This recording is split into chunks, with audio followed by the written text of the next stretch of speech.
everyone, and welcome to One Control Report Podcast, episode 64. I'm Benjamin Yoder, fresh off a date.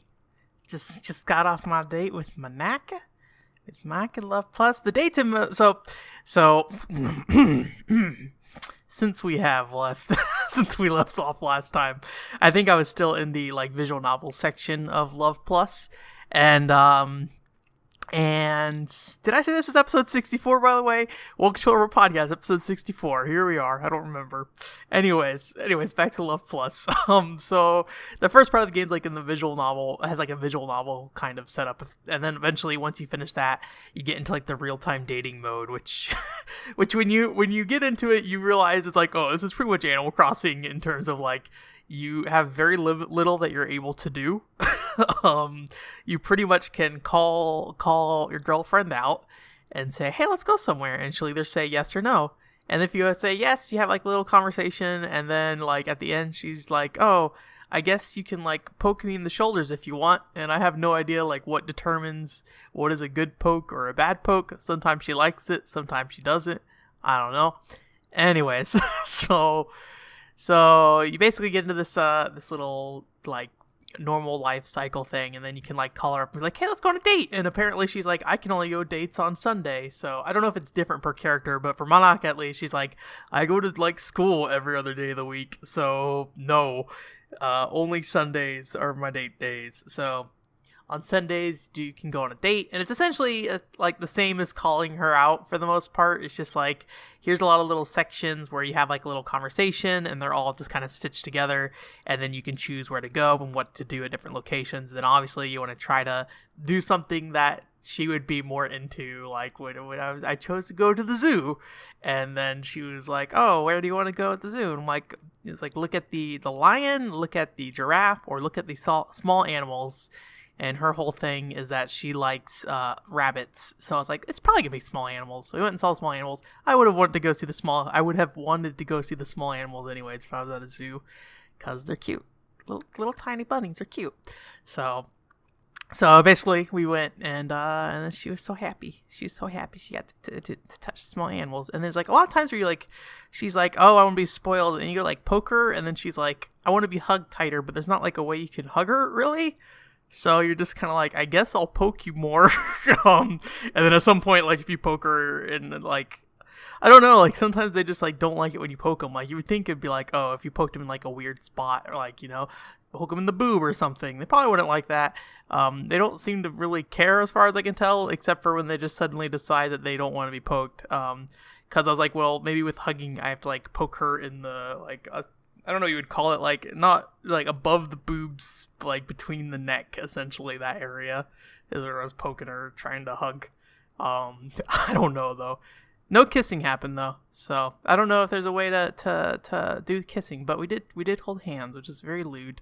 So we did the lewd hand holding, and that's about it. But yeah, it was cute. It's more I didn't know what to do though, because I'm someone who's pretty honest in real life when it comes to if somebody asks me a question about what I prefer or something, but when it comes down to the logic of a game, what is just looking for the yes, good answer, no bad answer. She's I changed my hair to these twin tails. Do you like it? And I'm I guess I say yes. And she's do you like my outfit? Sure. She was excited that I did. But yeah, I don't know. The one thing that you always kind of run into, or maybe not, you don't always run into, but in the case of Love Plus, it's at the end of the day, the main character in there that you play is just kind of a faceless dude, because it's supposed to be you, essentially. And you literally give it your name so that she can call you, Ben-kun or Yoda-kun. And so there's really no personality to what she latches onto or anything like that. So if you ask her oh, what do you think of me, it's pretty much just I love you, I really love you, I really really love you. And you're hold up, Monako, chill, man. All right, it's okay to say I love you, but keep repeating it like that. It gets a little weird. But yeah, and so it's it is kind of nice with some. I think the calling out stuff feels a little more. I would say maybe the stuff that doesn't feel like you're being graded is what I enjoy more, because it's like, oh, like, I right after we did the date, I was able to call her out. I was surprised they let me do that. I didn't think they would, and so it was like, go to the family dining restaurant and have some dinner or something. And then she was like, oh, how do you handle mornings? And if you know me as a person, mornings and me are not great. So there were like a lot of answers, and then some of them looked pretty clearly like, hey, this is like a good answer, but it is being like, hey, I don't do well in the morning. And then so she's like, hey, look, like, I will help wake you up if you want me to help wake you up if you have a hard time getting up. And there's like an alarm feature that you can set to have her try to wake you up. I set it earlier in the week and I didn't have any luck with it, but I think it might have been due to my system clock being out of whack. I found out that I was actually like a day ahead or something when I wasn't supposed to be, so I had to roll it back and then not play for a day, because I was like, I don't know what's going to happen if I go like back in time, kind of thing. So I just didn't touch it for a day until the time had overlapped. So yeah, it's silly. And then like I think probably my favorite mode, but it is very limited, is I think it's just called Love Plus mode or something like that, where basically she'll just like sit there on screen like a screensaver essentially, and you can sit there and like talk to her and ask her questions and stuff. But it's very limited. So like after you spend even just like, 30 minutes or more with it, you're kind of pushing the limits of what kind of conversations you can have. But it is funny because like you get to like bring a Wikipedia up because she's looking for Japanese words. You can't, well, sometimes you can say stuff in English, but not all the time. Just because they like are also looking for, like, I don't know, you would call it the katakana version essentially. So like if it's purple, you can say purpadu or something like that. Although I keep saying purple and she keeps thinking I'm saying pantsu, which is panties, and she's not happy about that. So anyways, if you want to see more of that like Love Plus mode thing, in my Yakuza 2 stream, part 4, I had Manaka on stream, and she pretty much just talked nonstop because she thought I was trying to talk to her, but I absolutely was not trying to talk to her. I was just talking on stream. I think the audio level may have been too low too for her. Someone like showed up midstream and was like, hey, I can't hear Manaka at all. And I was like, oh, I thought she was too loud. Let me turn her up. And so I don't know. I haven't gone back and looked at that stream. I had tested earlier and I thought it was a good level, but maybe like the actual DS's volume got turned down or something at some point. So, although I could hear just fine on my side. I don't know. Anyways, there's my Love Plus adventures. I guess I'll keep going. There's not a lot to do at this point other than just, keep going on dates and stuff. And I have to say, like, I don't have a ton of expectations on like,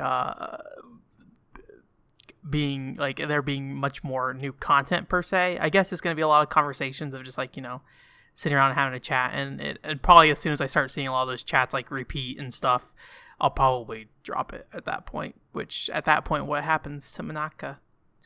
Is it like Animal Crossing and she comes back, she's like, you've been gone for 18 months. I'm so sad. I'm like, Manaka, that's okay. She's like, I got married to another man. I'm like, all right, that's fine. go live your life with your other virtual man. I'm in the real world. I can't do anything for you. Also, I'm not a very attractive man, so that's okay. You should go find somebody you can see. Anyways, so yeah, I just kind of rolled into that mainly because I was like straight off the date scene. So other than that, I haven't really done much with I haven't really read too much news that I thought was worth talking. I had a few friends ask me about Peach Ball. The Senran Kagura Peach Ball, which is like the pinball game for Peach Beach, or for Senran Kagura. And I think they asked me because I was, I liked Peach Beach Splash a lot, Senran Kagura, and I did watch some footage for it, but I guess the thing that I'm always like it is very, very erotic and lewd. Yeah, I don't know, like the thing that matters for me in Peach Beach Splash is like the mechanics of the game a lot, and so like it being Senran Kagura, I am more interested in Senran Kagura, I will say that, but I'm probably more interested in like one of the main games at this point. Like I'm not super interested in like just seeing like ladies running, like ladies in skimpy clothes. Like I want to like know the characters a bit more and stuff like that. But like why I like Peach Beach Splash specifically is mostly the mechanics of the game, and that's something that it can be hard to communicate to people when it is very much a like, oh, look at the booby game, and it's like, no, like there's a actual video game in here that's pretty good. I will say one thing about Peach Ball. I do think it's interesting because like the whole thing is that like the girl is like sitting at the top of the pinball table, and then she's like sitting there posing or whatever, and you can hit her, and she's like, oh, my hands, and you get like 200 points. But then like there's other things you can do in the field that basically make her like change positions. Whether it be she falls down or something, or like is like sitting back or something like that. And so basically like depending on what body part you hit her on, the more points you get. And so there's like a kind of a neat thing of like being able to control an element of the field, and then it's like, oh, if her boobs are like pressed against the table, then you hit her boobs with your ball, your Peach Ball thing or whatever. It's technically the same character. It's like a little character in a ball, I think. And you get more points that. And so I think that part of it's interesting, but I don't know. A, I'm not very good at pinball in the first place. B, I don't know if that's enough to really, drive me to check it out too much. So we'll see. I'm probably more interested in that. I forget what it's called. There's that other Switch Senran Kagura game where it's like has the HD Rumble stuff, and it looks basically like a massage simulator almost. And that one's probably the one I'm more interested in, just because I haven't played a game that really uses the HD Rumble in the Switch Watch. I've only really heard of 1-2-Switch using it, and I don't think Mario Odyssey really did anything with it, or Xenoblade 2. Did I play anything else on Switch? I don't remember. I feel like I haven't played in a game where it really has mattered. So I'd be curious to see what that can do. I'm sure it's not like a ton, not like a revelation thing, but that was kind of their big selling point, is they wanted to use the HD Rumble to kind of give you a better feeling of the character, I guess, in some ways. So yeah. Other than that, I might look into playing Border Break. That came out on PlayStation 4 in Japan. It's free to play. It's one of those arcade like arena fighter games. I don't have a ton of experience with those though. Gotcha Force is really the big one out of that, and that I've played, and so I would be curious to play more. Although it's one of those things where it's like, I don't think I've set up a Japanese PlayStation 4 account yet, or logged in with my Japanese PlayStation account on my PlayStation 4 yet. So I just got to figure that out and then go download it. But it looks neat, and same way I probably am interested in like Deus. Is it called Deus Ex Machina or Machina X or something? That Switch game, and then there's also the Mobile Suit Operation thing, the Gundam game. Although that's like more of like a Steel Diver kind of interest of like these big, slow, like robots that are mobile suits, I guess, that are very deliberate in their actions and take a while to react. I like that feeling a lot in those kind of games. So yeah, but other than that, I've been putting some time into Sword Art Online Fatal Bullet. I really wanted to like get past the first initial part of that game this weekend, so I put a good chunk of time in yesterday, and I'm gonna try to play some more tonight if I can. Because essentially it's what I'm finding is that even though this game's made by part of like the Freedom Wars development team, and there's definitely a lot of things that feel like Freedom Wars, it almost feels like it's leaning more in towards the like defeating minions kind of side of it. Like Freedom Wars had it where you would fight others like little people and stuff, and like shoot them and stuff as well. But I think mechanically the game wasn't really tuned for that in a lot of ways, and so it wasn't ever super satisfying, or nearly as satisfying as actually fighting like the large monsters in Freedom Wars. And in this game, it definitely feels more skewed towards that direction. There's a lot more smaller enemies you're doing. You're doing dungeon runs with like a lot of enemies in individual rooms and stuff. And I'm really liking that. The biggest problem I have right now is that there's actually like a bullet cost. So if you buy a gun, there's like different bullets each gun. Well, I think it's like one set of bullets that a gun can use, but depending on like what level of gun you have, it uses different bullets, and it can get kind of pricey in some cases. And I don't really like that much. Right now I'm using like an SMG and like a Gatling gun, and the ammo is just very expensive for the Gatling gun. The SMG is not too bad. So it seems like it's good to like kind of, use a weapon that has like cheaper ammo and one that has more expensive ammo. Although like the damage output I'm seeing is not that different. Admittedly, my Gatling gun's kind of low tier at this point, so I really need to get a new one. But I messed up. I upgraded one of my Gatling guns thinking, oh, I'll just upgrade this and it'll be good for me to equip, and it'll be better than what it is. But then they actually bumped up the requirements I needed to equip it, so I was like, oh shit, because now I can't use this better Gatling gun anymore. So I went back to my old one for now. But I am liking it a lot. It's the environments are kind of open in a way, and I would say plain in a lot of ways. Because of that, it's just kind of these big open environments where eventually there's just like an invisible wall that's like, hey, don't go this way. And then there's like key areas on the map. So like the one map I was at has like broken down ships in it. And you can go on these ships and there's like some treasure chests on the ships and stuff. And then the other map I was in, which actually probably the most interesting map so far, is largely just like a big grass field. And then eventually you get to the city, and then like in the city it's actually pretty dense and compact, and there's like a lot of alleyways you can go down and stuff. And it's just like filled with enemies in the city. So you have like a lot of like little robo minions running around in the city, along with like these almost like big hulking mech guys that walk around. And then outside of the city, you have a lot of these like flying mechs that are flying around and patrolling around with these other like wasp kind of robots and things like that. But I like the world design quite a bit. It reminds me a bit of like I like I like it when you have like a big open world you can walk around in terms of like maybe not a big open world. That's not the best word, because like I have big problems with open world games this time. I like having an environment that feels coherent in a way where it's like, oh, I went to this area, but it's like a open environment where I can kind of explore. There's like different stuff within this environment versus like a God Eater or something like that, where it's just like you're gonna teleport directly to the mission area, and this is the mission area, and you'll never see anything outside this area. It is always this place. I do like that part of it, and that's something that Toukiden 2 had to some extent, or I would say to even more extent as well, where you could go and like there's just a big open world where you can go run around in, but they're all sectioned off in a way, and there's like it's a lot of very linear content, I would say. It's definitely built in a way that makes you can explore, but it's more or less just going to this one area kind of thing. It's not like, go wherever you want at any time you want. There's very, very much a progression on that. And Freedom Wars is very much, or not Freedom Wars, what is the game I'm talking about? Fatal Bullet is very much like that. Freedom Wars is more the God Eater style of we'll teleport you to the specific area, and you're not going to go anywhere outside this. This is just where you are.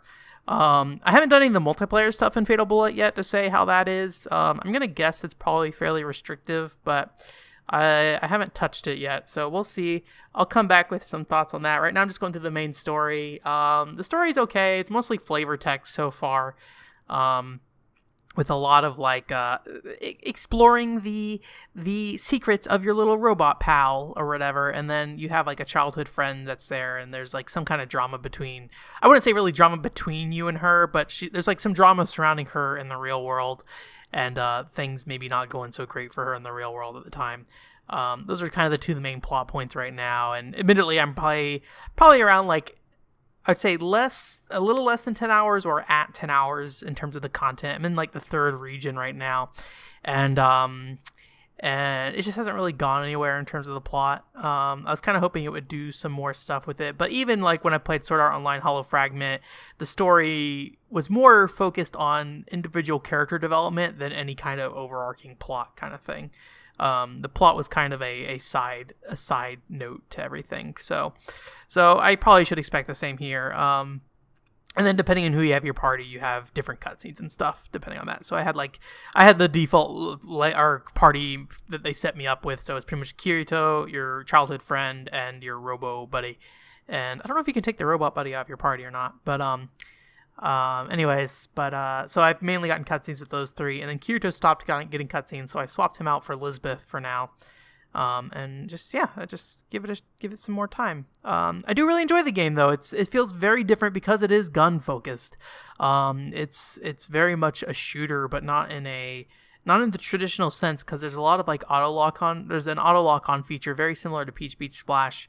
So there's a lot of momentum kind of focus. Like you can spend a lot of time dodging attacks, and because each character, and this is a part of like the anime too, where it's like they have like this I don't know what it's called, like the shot line or bullet line or something, where you can basically see where an enemy is about to attack, and then it gives you like a little indicator that the bullet is coming now, and it's gonna hit you if you are in this spot.